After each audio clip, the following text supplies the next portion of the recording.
जय हिंद दोस्तों, जय हिंद जय भारत। आप सभी का एक बार फिर से हार्दिक स्वागत है आपके अपने YouTube चैनल में। साथियों, आज हम 8 महत्वपूर्ण मुद्दों पर बात करेंगे। ये क्वेश्चन आंसर हैं जो भी हमने टर्म्स एंड कंडीशन दिए थे। सभी जो हमारे भूतपूर्व सैनिक कमेटियां हैं, सभी ने जो कंडीशन दिए थे उनका लोकसभा में मीटिंग में ये पॉइंट थे और इनका क्या जवाब आया एक एक करके आपको बताऊंगा। पहला है 8 CPC में क्या बदलेगी MSP, यानी जो 8वां पे कमीशन लागू होने जा रहा है उसमें जो इक्वल MSP की बात हो रही थी, क्या वो बदलेगी, इस पे हम डिटेल में बात करेंगे। दूसरा 8 CPC में क्या होंगे नए रूल ECHS और CGHS पर, जो नए नियम बनाए गए हैं वो लागू होंगे, वो क्या होंगे और कब से इफेक्टिव होंगे। तीसरा क्वेश्चन है 8 CPC में क्या रहेगा फिटमेंट फैक्टर 2.57 या 286।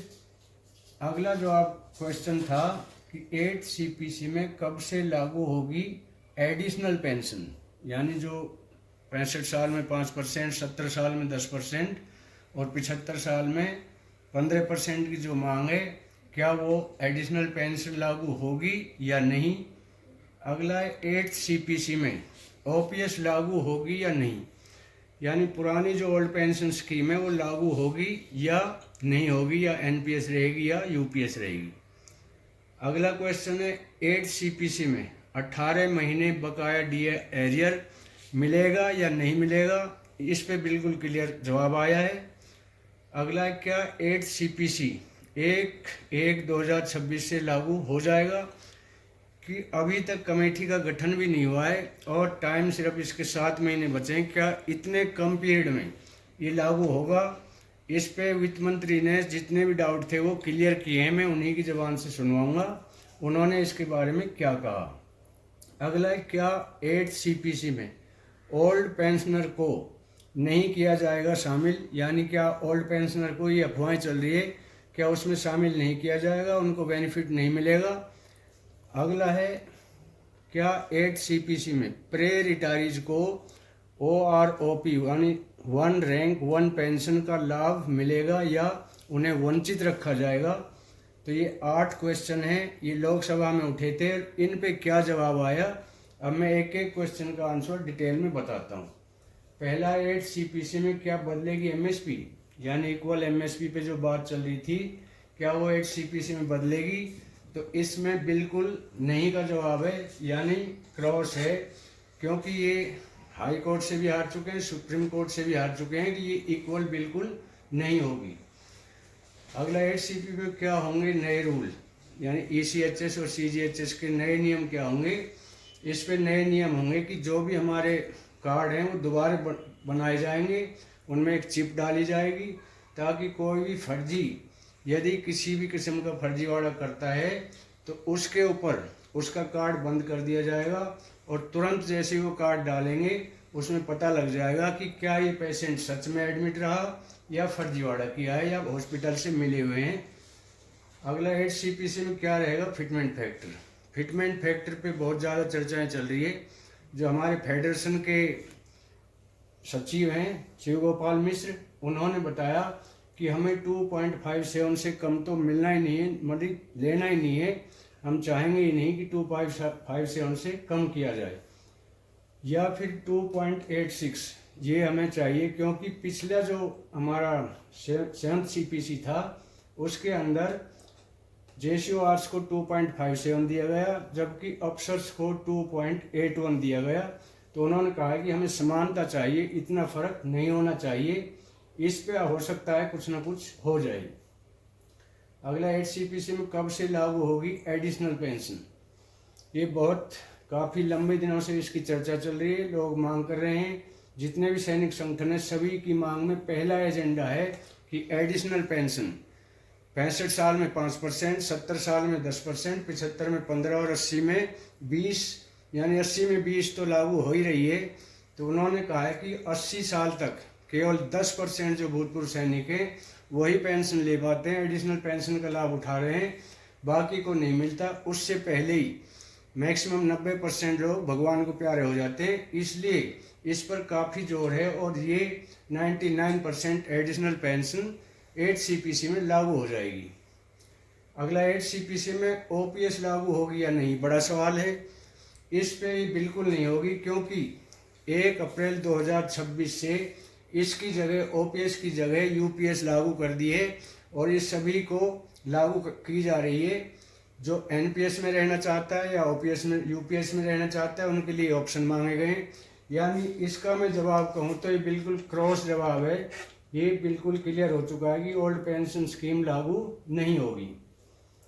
अगला 8 CPC में 18 महीने बकाया डी एरियर, ये बिल्कुल सरकार इससे मना कर चुकी है, क्योंकि उस समय वित्तीय बोझ था सरकार पे, और उन्होंने 18 महीने का डीए सभी कर्मचारियों को रोका गया था। डोनेशन भी लिए गए थे, तो देश पर जब भार था तब के टाइम में ये लिया गया है। इसका क्लियर जवाब है कि 18 महीने का बकाया डीए एरियर बिल्कुल नहीं मिलेगा। सरकार ने क्लियर बोला है कि इससे हमारा बहुत ज़्यादा वित्तीय भार पड़ेगा, और ये हमें बिल्कुल हमारा बजट इसको अलाउ नहीं करता, इसलिए इसका जवाब भी ना में है। 8 CPC में 18 महीने के डी एरियर पर कोई चर्चा नहीं है, ना ही कोई प्रपोजल है, ना ही कोई विचाराधीन है। अगला, क्या 8 CPC 1/1/2026 में लागू हो जाएगा? बिल्कुल नहीं होगा, क्योंकि इसका टाइम इतना नहीं है, 7 महीने बचे हैं। जबकि कमेटी को गठन के बाद इसमें मिनिमम 2 साल लग जाते हैं। इससे पहले भी आपने बहुत पे कमीशन देखे होंगे, सभी के अंदर कम से कम 2 साल का समय लगा ही लगा है। तो 7 महीने में ये इम्पॉसिबल है। ये भी इसका जवाब है नहीं, ये नहीं हो सकता। 1 जनवरी 2026 से नहीं दिया जा सकता। हाँ, लागू हो जाएगा, लेकिन पॉसिबल नहीं है कि 1 जनवरी 2026 से ही मिलना शुरू हो जाए। जितने दिन डिले होगा उसका एरियर ज़रूर मिलेगा। लागू 1/1/2026 से ही होगा, क्योंकि 10 साल का होता है वेतन आयोग का टाइम, तो इसको 10 साल तो हो जाएंगे, लेकिन लागू नहीं होगा, ये इम्पॉसिबल है। अगला, क्या 8 CPC में ओल्ड पेंशनर को नहीं मिलेगा फ़ायदा?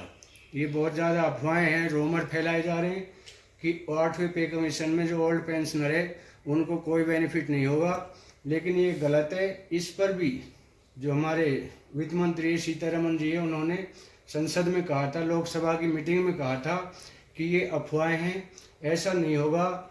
डिफेंस पर्सन कोई भी, चाहे आर्मी हो, एयरफोर्स हो या नेवी हो, सभी को इसका बेनिफिट मिलेगा। इससे कोई भी वंचित नहीं रखा जाएगा, खास तौर से पुराने पेंशनर। अगला महत्वपूर्ण मुद्दा है कि क्या 8 CPC में प्रे रिटायरीज को 1 रैंक 1 पेंशन का लाभ मिलेगा? तो इसके अंदर क्या हुआ था कि जब OROP टेबल नंबर 3 आई, उस समय जो प्रेमेचर रिटायरीज हैं उनको अलग कर दिया था, उनको इसका लाभ नहीं मिला था। तो इसमें टर्म्स ऑफ कंडीशन में सबसे पहला पॉइंट ये दिया हुआ है, और जब ये लागू हुआ था, जब प्रधानमंत्री नरेंद्र मोदी जी ने रेवाड़ी के अंदर जो रैली हुई थी, उसमें क्लियर बोला था कि जो भी प्रेमेचर रिटायरीज हैं उनको सबसे ज़्यादा इसका लाभ मिलेगा, सबसे पहले मिलेगा। लेकिन OROP टेबल नंबर 3 में इसकी गड़बड़ होगी और ये नहीं मिल पाया। तो 8वें पे कमीशन पे इस पे सबसे ज़्यादा विचार किया जाएगा। हमारे जो जनरल साहब chief of the army staff है, उन्होंने भी इस पर बहुत ज़्यादा बयान लिखे हैं और बोला है गवर्नमेंट से। इसमें टर्म्स ऑफ रेफरेंस में कहा गया है कि इस पर विशेष ध्यान दिया जाए, इससे हमारे जो प्रे रिटायरीज हैं उनको बहुत ज़्यादा लॉस हो रहा है। तो इसका लाभ 101% मिलेगा, यानी प्रीमेच्योर रिटायरमेंट को जो 8 CPC है उसमें 101% लागू किया जाएगा। तो ये थे हमारे सवाल जवाब, जो कि हमारे टर्म्स ऑफ रेफरेंस मांगे गए थे। उनके अंदर ये सारे सवाल किए गए और उनका जो जवाब आया, वो जो मैंने बताया, वो करेक्ट जवाब है। तो साथियों, हरास ना हो, सभी को, जो भी ओल्ड पेंशनर है सभी को बेनिफिट मिलेगा, सभी को फ़ायदा होगा। और रूमर में ना जाएं, अफवाहों में ना जाएं। लोग बहुत अफवाहें फैला रहे हैं, पुराने पेंशनर को नहीं मिलेगा, प्रीमेच्योर को नहीं मिलेगा। तो सरकार किसी के साथ ऐसा नहीं करती है। जिसका भी जो लाभ, ये हमारे फंडामेंटल राइट्स हैं और इनका हमें अधिकार है, हमारे अधिकारों का हनन नहीं होगा, विश्वास रखें। इसके साथ आपके साथ जो माननीय सुप्रीम कोर्ट, हाई कोर्ट, सभी आपके साथ हैं। कि पेंशन हमारा अधिकार है और हमारे अधिकारों का कोई भी हनन नहीं कर सकता। तो साथियों, आज के लिए इतना ही। कल फिर मिलेंगे इसी तरह की किसी नई अन्य जानकारी को लेकर। तब तक के लिए जय हिंद, जय भारत।